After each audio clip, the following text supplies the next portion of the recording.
Are you looking for happiness? Who isn't? In order to be happy, we need to feel safe too. But how do we find peace and happiness? Every day we're flooded by messages telling us who we are and what makes us secure and happy.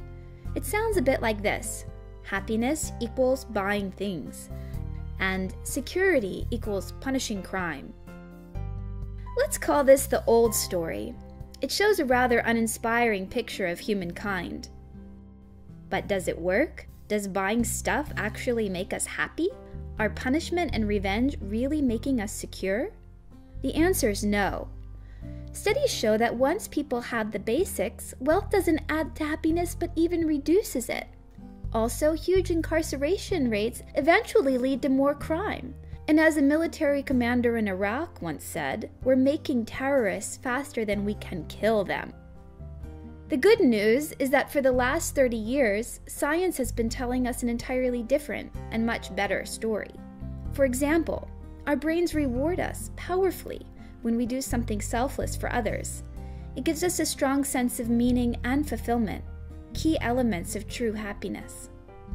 In fact, we're wired for empathy. Our mirror neurons respond sensitively to what others do, think, and feel. We're more connected to each other than we think. This positive view on humankind is the new story, and if you listen well, you can hear it everywhere, under many names. It's the story where ancient wisdom and modern research come together. This story says that much happiness is within us after all, so we don't need to consume our planet trying to get it from the outside. It also says that real security doesn't come from violence and punishment, but from ensuring that everyone has what they need, including love and respect. The new story isn't that new at all. It looks like the wisest among us were right all along. As Martin Luther King said in his famous Nobel Prize acceptance speech, "Man must evolve for all human conflict a method which rejects revenge, aggression, and retaliation. The foundation of such a method is love." Okay, that's all very touching. But what about crime and violence? How do we deal with that? Well, in lots of ways. For example, have you heard of restorative justice? This method involves victim, offender, and the whole community. It's effective, cheap, and builds community in the process. And did you know that ordinary citizens with non-violence training are solving conflicts all over the world? It shows we can do things so much differently and better if we change the narrative. The new story has new heroes.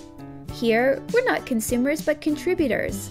What really makes us happy is finding our unique gifts and giving them to the world. At the Metta Center, we believe in the new story.